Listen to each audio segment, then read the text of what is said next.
트랙 영어 트레이닝 머스터딘의 고혁준 선생입니다. 우리나라에는 이상한 영어 강의가 주류를 이루고 있습니다. 뭐 수능 영어뿐만이 아니라 대표적으로 뭐 토익, 토플 그리고 공무원 영어는 말할 것도 없고요. 거기다가 이젠 영어 회화까지 전부 다 비주류, 족보 없는 강의가 우리나라에서는 주류가 되고 있어요. 밑에 보이시는 분이 스키너 교수라는 피존을 연구하던 동물학자입니다. 이 사람은 동물을 피존을 연구하다 보니까 반복적으로 훈련을 하다 보니 이 강화된 어떤 훈련이 결국 학습을 하더라라는 것을 가지고 영어 학습에 접목하게 됩니다. 그게 바로 이 스키너 교수인데요. 이분이 했던 방법은 바로 뭐냐? 반복 훈련이라고 했죠. 드릴, 계속 드릴을 하면 된다는 거예요. 반복과 재진술을 가지고 한다는 거죠. 대표적인 방법은 이런 거였습니다. 우리나라 영어 회화의 99%는 이런 식으로 진행하죠. 선생님이 반복합니다. 샌드위치를 샀다. I bought. 이 구조를 반복해요. 첫 번째. 그럼 학생이 따라하게 하죠. 이렇게 하는 것을 우리가 Army Method라고 합니다. 왜 군대식이냐면 이 사람이 상사고 이 사람이 지휘를 받는 그 밑에 있는 그 병사인 거죠. 따라해, 복창해 하면 복창하는 겁니다. 그리고 선생님이 바꾸죠. My pen을 이제 테이블로 바꿉니다. 그러면 학생도 테이블로 바꾸죠. 근데 under the chair로 하면 학생이 under the chair로 복명, 복창합니다.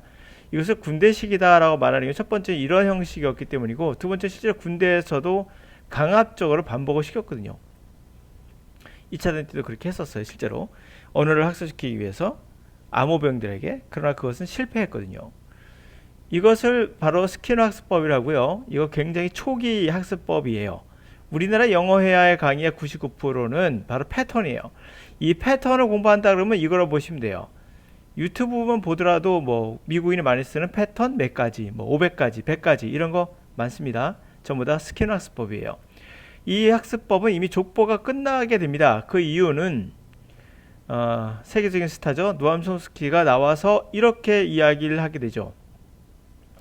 그러나 스키너의 설명은 곧 맹렬한 비판을 받게 돼요. 노암 촘스키에 의해서. 세계에서 가장 현재까지도 유명한 저명한 언어학자죠. 현재까지도 이분의 영향을 받아서 언어학자들이 수백 명이 아직도 연구 중에 있습니다. 증명하려고 하고 있는 거죠. 이분이 말했던 건 이런 형식으로 언어가 되어 있지 않다. 언어라는 것은 유니버설 그래머라는 설명에 따르면 아이는 본능적으로 타고난다는 얘기죠. 언어를 타고나서 어떻게 명사 man과 동사 it를 결합하는 방법을 알아요. 그래서 의미와 의미적으로 그리고 정확한 구를 형성한다는 겁니다. 그래서 보이의 어를 쓴다는 것도 it의 3인칭 단수형 s를 붙인다는 것도 저절로 본능적으로 인식득이 된 상태라는 겁니다. 어디서 유전적으로 태어난다는 거죠. 이게 요즘에 대세고요. 물론 대세입니다. 그리고 나서 이분을 비판하는 사람들 없겠습니까? 당연히 있겠죠.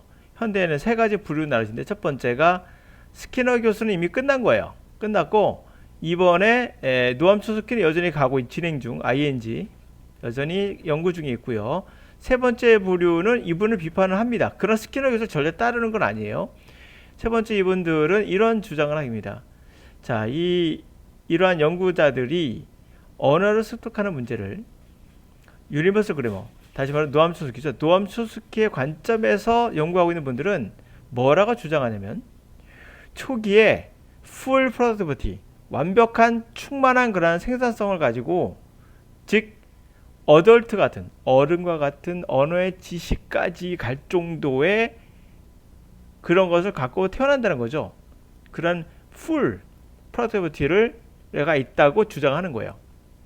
반면에 이에 반대하는 구조주의적인 연구가들은 뭐라고 주장하냐면 그건 아니고 좀 더 전반 gradual, 좀 더 점차적인 발달 과정이 있다.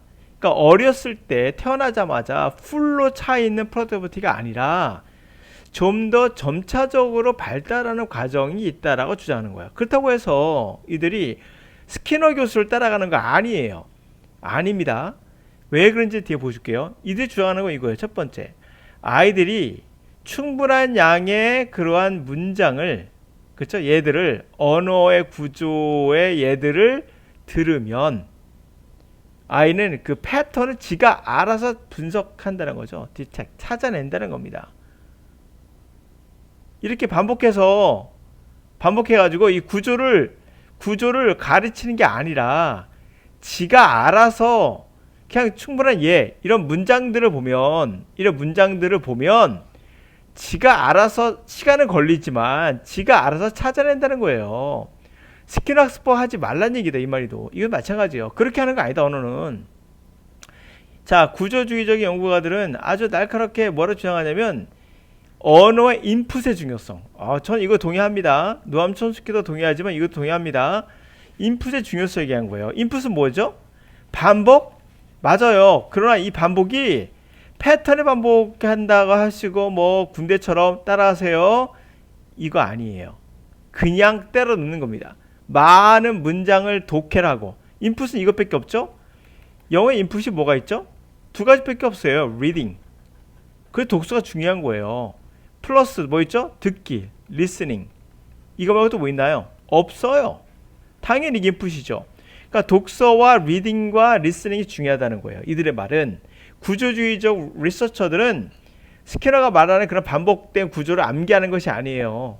그게 아니라 리딩과 리스닝을 많이 하면 지가 알아서 그걸 찾아낸다는 거예요. 인간은요.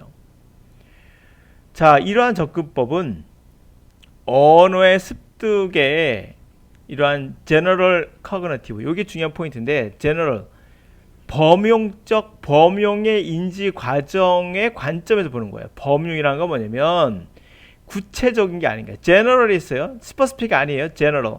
이거는 구체적인 게 아니라 넓은 포괄적 개념에서 인간은 언어를 인지해서 구체화시킨다는 거예요. 그런데 이거 반대가 뭡니까? 영어로 specific이에요. 구체적인 거거든요. 이게 아니라 범용적 인지 과정을 통해서 얻어진다는 거예요. 다시 말해서 이 사람이 스키너가 했던 것은 이거거든요. 군대에서 쓰는 기법. 이것이 specific이에요. 구체적으로 알려주죠. 그렇죠. 구체적으로 주어는 이거고 동사는 이거고 이거를 구체적으로 애들 학습시키는 거예요. 똑같이 따라하세요 라고 하면서 단어 바꿔가면서 구조 바꾸죠. 이게 이런 거 있죠. 이 대표적인 케이스가 뭐냐면 이게 현재 많이 쓰는 미국의 용법이에요. 미국인들 할 때 자, 여러분들 이런 말 할 때 이렇게 쓰세요 라고 지시하는 거. 이거 전부 다 범용이 아니라 스페시픽이에요. 스키너가 했던 방법이에요. 아니라니까요. 다시 말해서 정리하면 이렇게 됩니다. 나는 어떤 거를 배우고 있나 생각해 보세요. 여러분들이 배우고 있는 거. 여러분은 어떤 영어를 배우고 있나요? 여러분의 영어의 족보를 봅시다. 족보. 어떻게 발전했는데 봐야 될 거 아니에요. 족보를 봐야 알 거 아니에요. 첫 번째, 스키너가 뭐라고 했죠? 스키너 학습법. 지금 부정당하고 있는데 이거는 바로 반복이죠. 패턴 반복. 이거예요. 여러분들 하고 있는 이겁니다. 여러분들은 아직도 2차 대전에 살고 있는 방법을 쓰고 있어요.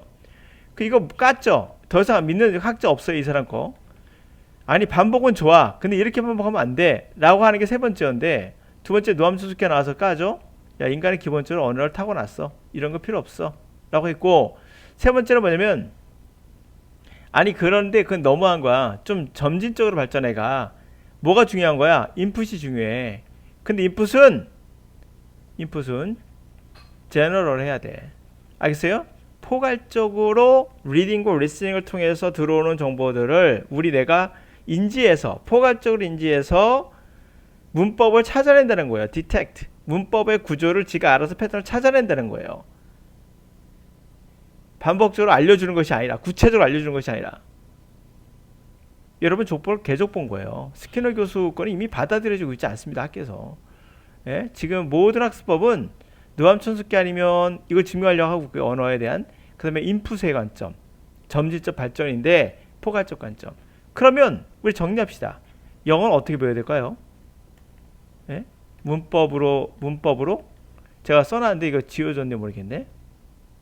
여기에 보면 안 써놨군요. 이 사람 했던 내용 중에 그런 게 있었어요. 여기 내용이 없는데 문장 하나를 이렇게 분석해 가면서 하지 않고 그런 번거로움 없이 영어를 배운다가 세 번째였어요. 포괄적 개념으로 배운다는 거죠. 정리합시다. 영어, 문법, 분석 이들은 하지 말라고 해요. 세 번째 거들 하지 말라고 그래요. 이렇게 배우는 거 아니라 그래요. 구체적으로. 이 영어를 teasing이라고 썼는데 teasing apart 뭔가를 분석하는 거죠. 얇게 썰어가지고 문법적 분석하는 거 이렇게 하지 않고 한다는 거예요. 언어는요. 그러면 여러분 첫 번째 수능 준비하는 사람들 수능 영어 토익 토플 공무원 영어 말할 것도 없고 이거 다 엉망인 거죠. 다 우리나라 영어는 그래서 엉망인 거예요. 족보가 없어요.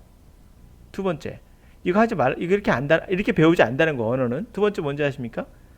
영어 회화에 속해요. 영어 회화. 영어 회화 뭐라고 했죠? 영어 회화 반복. 무슨 반복?